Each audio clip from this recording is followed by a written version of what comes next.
अच्छा जी, ये स्क्रीन पे आपके सामने विजिबल है minimum wages act 2019 Punjab Pakistan के लिए जो है। तो इसका 1 से 10 सेक्शन जो है मैं पहली वीडियो में कवर कर चुका हूँ। अगर आप इसको यूट्यूब पे सर्च करेंगे इसी टाइटल के साथ, यानी कि minimum wages act 2019 Punjab Pakistan, तो ये मेरी ही वीडियो इसमें आपको मिल जाएगी दूसरी जो है। ठीक है, तो इस वीडियो में मैं इसका सेक्शन 11 से ऑनवर्ड कवर कर रहा हूँ। प्रोहिबिशन टू पे wages at rate below the minimum rates of wages, यानी कि इस चीज़ पे पाबंदी है कि आप जो है जो मिनिमम रेट ऑफ वेजेस है उससे बिलो पे करें। ठीक है, तो ये इसमें ये लॉ के अंदर चीज़ लिखी हुई है। आप जानते हैं प्रैक्टिकली हमारे यहाँ ये चीज़ बहुत कम जो है वो एनफोर्समेंट इसकी बहुत कम है। ठीक है, नो एम्प्लॉयर शैल पे any worker including unskilled workers the wages at a lower rate than the rate declared under this act to be minimum rate of wages for such worker। ठीक है जी, कोई भी जो एम्प्लॉयर है वो नहीं पे कर सकता किसी भी वर्कर को, इंक्लूडिंग अनस्किल्ड वर्कर को, कि वो पे करे wages at a lower rate of जो जो minimum rate of wages government ने डिक्लेयर किया है ऑफिशियल गज़ट में, उससे लोअर रेट नहीं पे कर सकता। यानी कि मिसाल के तौर पे अभी 2023 में जो बजट आया था, जो कि उसको बजट कहते हैं 2023-24 का, ये एप्लीकेबल होता है 30 जून 2024 तक। ठीक है, 30 जून 2024 तक 32,000 रुपये गवर्नमेंट ने कहा था मिनिमम रेट ऑफ वेजेस हैं। तो इस हवाले से ये रेट जो है ये अभी एप्लीकेबल है 30 जून 2024 तक। अच्छा जी, इसमें थोड़ी सी इन्होंने ये चीज़ मेंशन की हुई है कि कोई ऐसा एम्प्लॉयर ऐसा नहीं कर सकता कि किसी वर्कर को कहे कि तुम इस मिनिमम रेट से ज़्यादा सैलरी नहीं ले सकते या वेज नहीं ले सकते। ठीक है, तो ये चीज़ भी इसमें क्लियर कर दी गई है। उसके बाद जनाब इसका सबसेक्शन 3 है और उसमें उन्होंने कहा है कि अगर कोई ऐसा करता है, कॉन्ट्रावीन्स का मतलब क्या होता है कि जो एक्ट में कहा गया है उसके ख़िलाफ़ आप करते हैं, तो फिर आपके ऊपर जो है इम्प्रिजनमेंट यानी कैद होगी अप टू 6 मंथ्स 6 महीने तक, और फ़ाइन हो सकता है अप टू यानी 20,000 तक फ़ाइन हो सकता है। ठीक है, या दोनों हो सकते हैं। और जो भी पेमेंट आपकी ड्यू थी, जो आपने अपने वर्कर को नहीं दिए थे पैसे, वो आपने अदा भी करने हैं इसके साथ।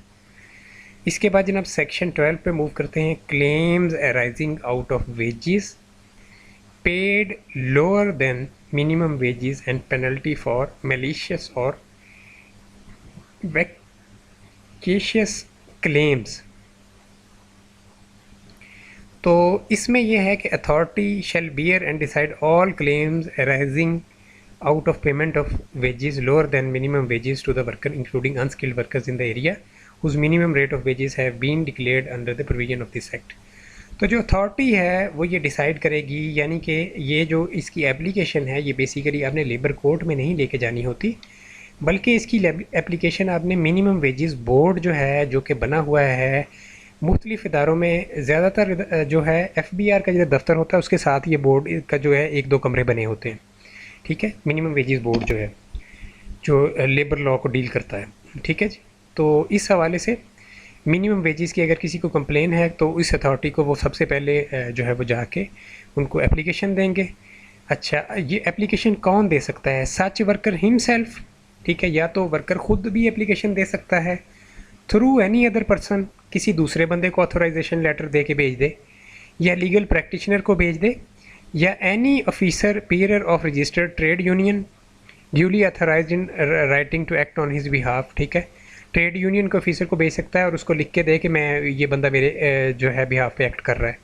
या इंस्पेक्टर को भी भेज सकता है, जो इंस्पेक्टर यहाँ पे इसी लॉ के तहत जो है अपॉइंट किए गए हैं, लेकिन वो जो इंस्पेक्टर है वो अपनी जो सीनियर है उससे पहले इजाज़त लेगा, फिर वो जाकर जो है ये केस को प्रेजेंट करेगा। ठीक है, तो सबसे इम्पॉर्टेंट चीज़ ये है कि जो भी वर्कर है जिसको ये प्रॉब्लम आ रहा है वो खुद जा सकता है। ये आप देख सकते हैं, मैं हाईलाइट कर रहा हूँ, सच वर्कर हिमसेल्फ।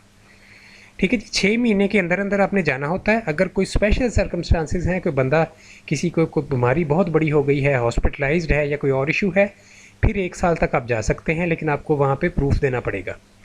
ठीक है जी, आगे मूव कर रहा हूँ जनाब। मैं सिर्फ इम्पोर्टेंट चीज़ें कवर कर रहा हूँ।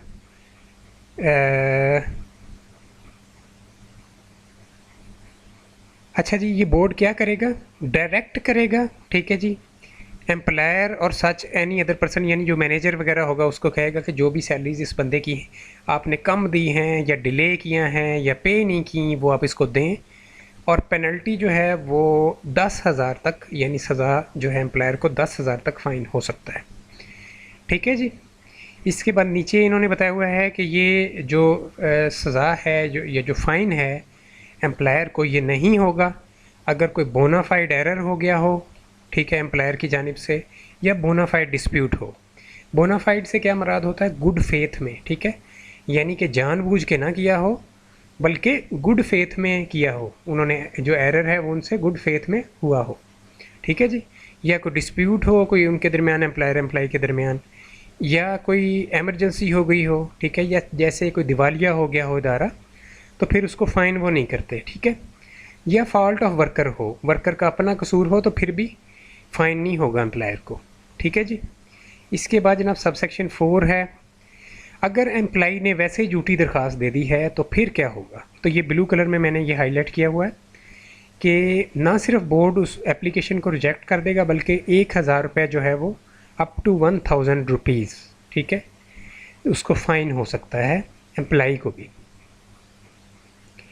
इसके बाद जनाब अपील कैसे की जा सकती है। अच्छा, बोर्ड ने एक डिसीजन दे दिया है, चाहे वो एम्प्लाई के हक़ में है चाहे एम्प्लायर के हक़ में है, तो लेबर कोर्ट में आप जाके अपील करेंगे 30 दिन के अंदर अंदर उस डिसीजन के बाद, ठीक है। जो डिसीजन दिया है बोर्ड ने, उस बोर्ड के डिसीजन के ख़िलाफ़ अपील होती है। डायरेक्ट लेबर कोर्ट में आप नहीं कभी भी जा सकते, ये बात याद रखिएगा।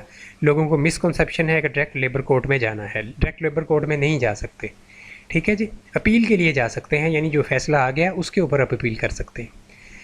अच्छा, अगर एम्प्लायर ने अपील करनी है तो उसके लिए कंडीशन है कि मिनिमम सैलरी जो पेएबल उसके ऊपर है वो 25,000 से ज़्यादा होनी चाहिए।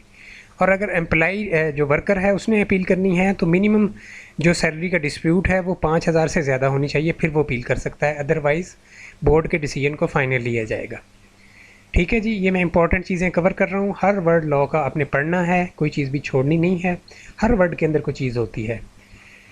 अच्छा जी, बोर्ड के पास सिविल कोर्ट की अथॉरिटी है, ठीक है जी, ये बात आपने याद रखनी है। अगर आप बोर्ड को डिसअबे करेंगे सिविल कोर्ट वाला मामला होगा आपके साथ।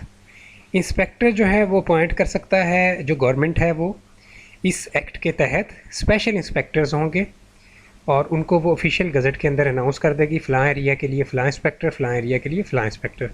पावर ऑफ इंस्पेक्टर बहुत ज़्यादा है, एंटर हो सकता है किसी भी बिज़नेस के अंदर, नॉन बिज़नेस के अंदर, किसी भी इदारे के अंदर आप कह लें, एग्ज़ामिनेशन कर सकता है प्रीमिसेस का या रजिस्टर्स का या आपके कंप्यूटर्स का, ठीक है जी। और कोई भी पावर एक्सरसाइज कर सकता है, यानी अनलिमिटेड पावर है। इंडेमनिटी, ठीक है जी, नो सूट प्रोसिक्यूशन और other legal proceeding shall lie against any person for anything which is done included to be done in good faith under this act, ठीक है जी। आप केस नहीं कर सकते इंस्पेक्टर के ऊपर या जो बोर्ड है उसके ऊपर कि जी इन्होंने ये किया वो किया, ठीक है जी, इसको कोई और जो है अदालत डील नहीं करती। कॉग्निजेंस ऑफ ऑफेंस है, उसके बाद पेनल्टी है, पेनल्टी पे आ जाते हैं।